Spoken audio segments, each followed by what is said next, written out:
నమస్తే, welcome to WTV news.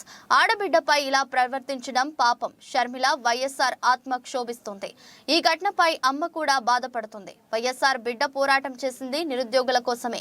CM రాడు, మంత్రులు లేరు, అధికారులు రారు, వీళ్లకు ఏది చేత కాదు. ఒక ఆడబిడ్డ అని చూడకుండా ఈ విధంగా ప్రవర్తించడం పాపం. మేడం ఫోన్ చేశారా లేదా? ఎలా తీసుకుంటారు? జగన్మోహన్ రెడ్డి డౌన్ జగన్మోహన్ రెడ్డి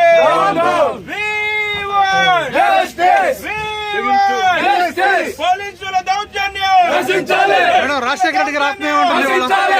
రాజశేఖర రెడ్డి గారి ఆత్మ ఎలా తీసుకుంటారు చెప్పండి. నిజంగా ఇది బాధ. చెప్పండి మేడం, మీరు ఎలా ఫీల్ అవుతున్నారు? అమ్మ ఎలా ఫీల్ అవుతుంది, నాన్న ఎలా ఫీల్ అవుతాడు ఈ సంఘటన చూసి? ఆయన ఆత్మ శోభిస్తూనే ఉంటది, అమ్మ కూడా బాధపడతారు. ఈరోజు రాజశేఖర రెడ్డి బిడ్డ పోరాటం చేస్తుందంటే ఎందుకోసం చేస్తుంది? ఆంధ్ర రాష్ట్రంలో బిడ్డలకు ఉద్యోగాలు రావట్లేదని పోరాటం చేస్తే కనీసం సెక్రటేరియట్లో రిప్రజెంటేషన్ ఇవ్వడానికి కూడా ఈరోజు హక్కు లేదు, మాట్లాడడానికి స్వేచ్ఛ లేదు, జర్నలిస్ట్ రాయాలన్నా కొట్లాడాలన్నా స్వేచ్ఛ లేదు. ఈరోజు కనీసం సెక్రటేరియట్లో రిప్రజెంటేషన్ తీసుకోవడానికి ముఖ్యమంత్రి లేడు, హోంమంత్రులు లేరు, డిప్యూటీ చీఫ్ మినిస్టర్లు లేరు, మంత్రులు లేరు, కనీసం CS కూడా లేరంట. ఇక వీళ్ళకి ఏం చేతనైంది? పరిపాలన చేతనైందా? వీళ్ళకి స్పెషల్ స్టేటస్ తేవడం చేతనైందా? పోలవరం ప్రాజెక్టు పూర్తి చేయడం చేతనైందా? విశాఖ స్టీల్ ప్రైవేటైజ్ అయిపోతుంటే దాన్ని ఆపడం చేతనైతుందా? క్యాపిటల్ సిటీ కట్టడం చేతనైతుందా? కనీసం మెట్రో అన్నా చేయడం చేతనైందా? రైతులు ఆత్మహత్యలు చేసుకుంటున్నారు, అప్పుల పాలైపోతున్నారు, కనీసం పంట బీమా ఇవ్వడం కూడా చేత కాలేదు. బిడ్డలు ఆత్మహత్యలు చేసుకుంటున్నారు, ఉద్యోగాలు లేవు, నోటిఫికేషన్లు ఇవ్వడం కూడా చేత కాలేదు. రాజశేఖర రెడ్డి గారు వదిలి వెళ్లేసిన ప్రాజెక్టులు పూర్తి చేయడం కూడా చేత కాలేదు. మరి ఇదేనా రాజశేఖర రెడ్డి గారి వారసత్వం అంటే?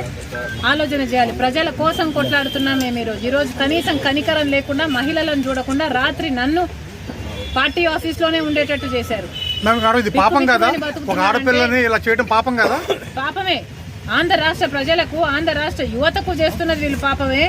ముఖ్యంగా ప్రతిపక్షాలు, జర్నలిస్టులు ఇంతగా కొట్లాడుతున్నా కూడా కొట్లాడ కనీసం వీళ్ళ చిత్తశుద్ధిని కూడా ఈ రోజు గౌరవించకుండా ఈ రోజు ఇట్లా గాయపరిచి. మేడం మీ ఆర్కే గారు మళ్ళీ జాయిన్ అయ్యారు మంగళగిరిలో. ఈ రోజు let's keep it about students. ఈ రోజు యువత గురించి మాట్లాడదాం. రేపు రండి, రేపు అడగండి, రేపు చెప్తాం. కానీ ఈ రోజు 2,30,000 ఉద్యోగాలు ఇస్తామని చెప్పి ఇయ్యలేదు, జాబ్ క్యాలెండర్ ఇస్తామని చెప్పి ఇయ్యలేదు, 23,000 మెగా డిఎస్సీ అని చెప్పి ఈరోజు దగా డిఎస్సీ 6,000 ఇచ్చారు. అది కూడా 26 రోజులు టైం ఉండగా ఇచ్చారు. పిల్లలు ఎలా ప్రిపేర్ అవ్వాలి? అసలు ఈ ప్రభుత్వానికి మనసే లేదు. ఉండను బండను పోలీసులు ఇంకెవరు చేస్తారమ్మా?